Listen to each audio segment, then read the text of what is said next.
Puasa keempat kita buat puding karamel versi KA. Hampir 50 minit fokus untuk buat sugar caramel saja. Buka api, tutup api, goyang sana, goyang sini. Last tak dapat juga cayak yang nak tu. Okey, bahan-bahan dah sedia, just kita masuk dalam blender.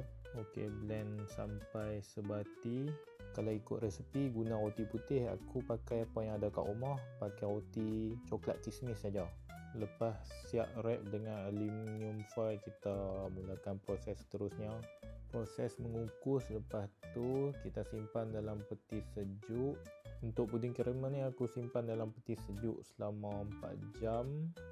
Selepas disejukkan sejam, setelah dikeluarkan dari pengukus, alhamdulillah siap juga puding karamel versi gula hangit. Untuk kali ni aku anggap tak berjaya, tapi aku puas hati. Kesimpulan resepi ni sedap dan mudah. Untuk rasa aku boleh bagi 7/10. Portion 9/10 sebab boleh makan 5 orang. Kos penyediaan 8/10 sebab berpatutan.